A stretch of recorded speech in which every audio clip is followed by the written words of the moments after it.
Prepare to embark on a great and exciting journey, as you have chosen to be self-initiated into the sacred mysteries.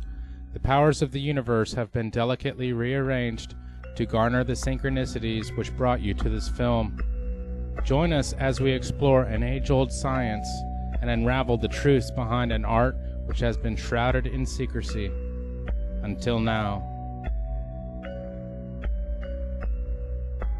Alchemy is a sacred science that's been practiced for thousands of years. Many would argue it's as old as civilization itself. The word alchemy translates al, Kemet, or from Egypt, as Egypt was well known as Kemet in ancient times. Kemet means the black land, as Egypt was well known for this due to their highly fertile soils along the Nile. The term alchemy comes from the Arabic al-Chem, which in turn is said to come from the Egyptian Chem, meaning black, and referring to the Egyptians' own name for their country, Kemet, the Black Land. Thus the term alchemy is the origin of the term black art, though the meaning is very different than that later ascribed to this phrase. However, others say that the word comes from the Greek chemi. Considering that the Egyptians and the Greeks were in close contact for hundreds of years, and that the Greeks in fact ruled Egypt through the Ptolemaic dynasty for 300 years, and that each seriously influenced the culture of the other, the term could very well be a play on both words.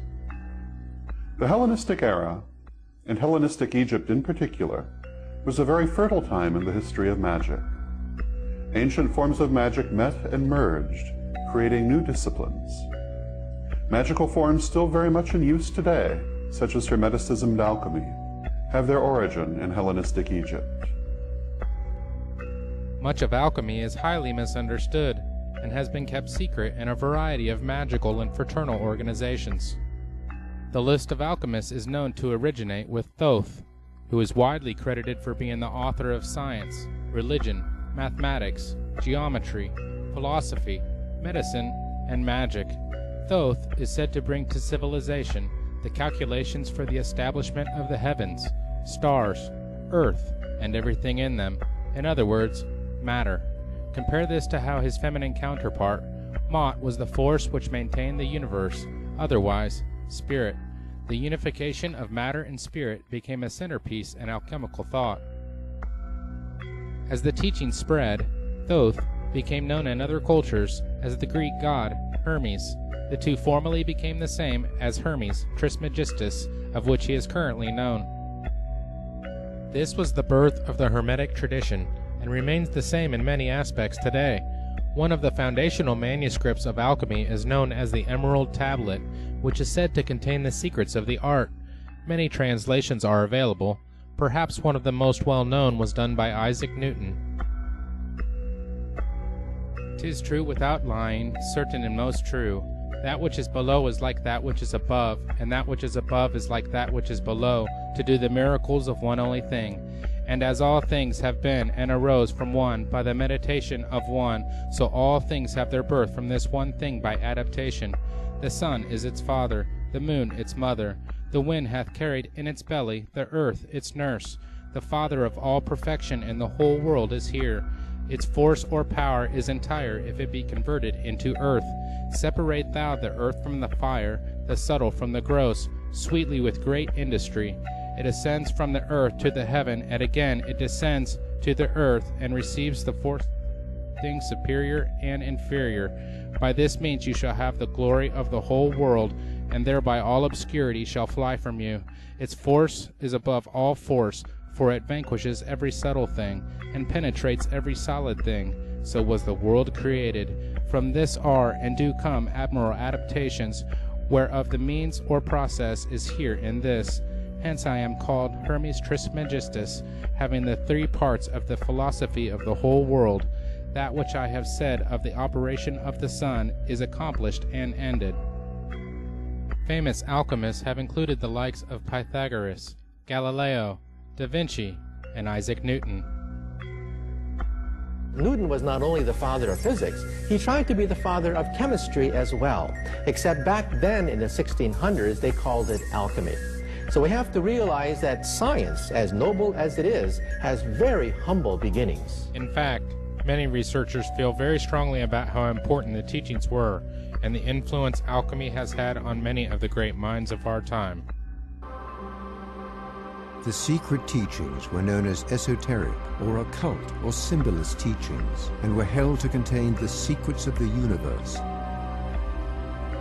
and the keys to great magic. Those who were allowed to receive the mysteries often went on to join a who's who of historical movers and shakers. Pythagoras, Plato, Aristotle, Galileo, Copernicus, Da Vinci, Kepler, Isaac Newton, Napoleon. They were rewarded for their pursuit of the ancient wisdom with not just knowledge, but a new way of thinking that allowed them to write their names in human history. Hermeticism and the writings from the Hermetica were held to be the Western retelling of the wisdom from the mystery schools. They contained, albeit in a degenerated form, strains of the ancient wisdom said to have been passed down from the gods. There are fragmentary Hermetic texts dating from, dates in dispute, but dating from 3rd, 2nd, 1st centuries AD, in which the language and mode of expression is ancient Greek, but the subject matter is, if not entirely, largely derived from, or actually a part of, the ancient Egyptian doctrine of the transformation of the soul.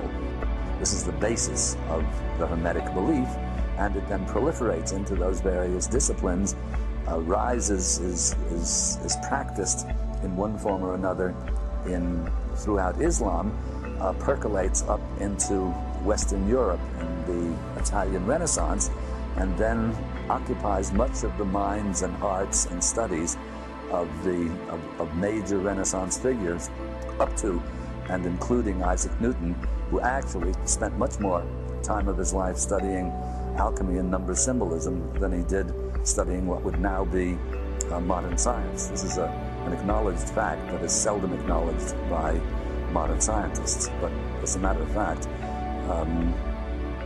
Newton might be called not one of the last, certainly, but one of the most eminent of the Hermeticists. The alchemist's journey is known as the Great Work and is broken down into several chemical, psychological, physiological, societal, and planetary levels. The alchemists work with what is known as the 3 primes, or tria prima.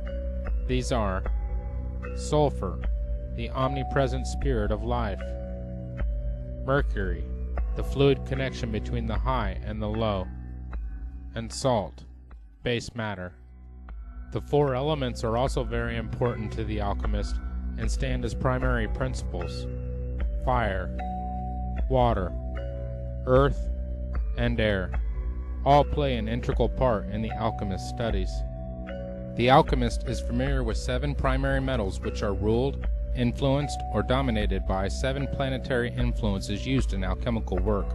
They are gold, dominated by the sun, which provides energy and life to everything in the solar system. The sun is our sense of self, our willpower, organizing ability, self-integration, energy levels, vitality, and success. The sun corresponds to the heart, spinal column, vision, and distribution of heat in the body.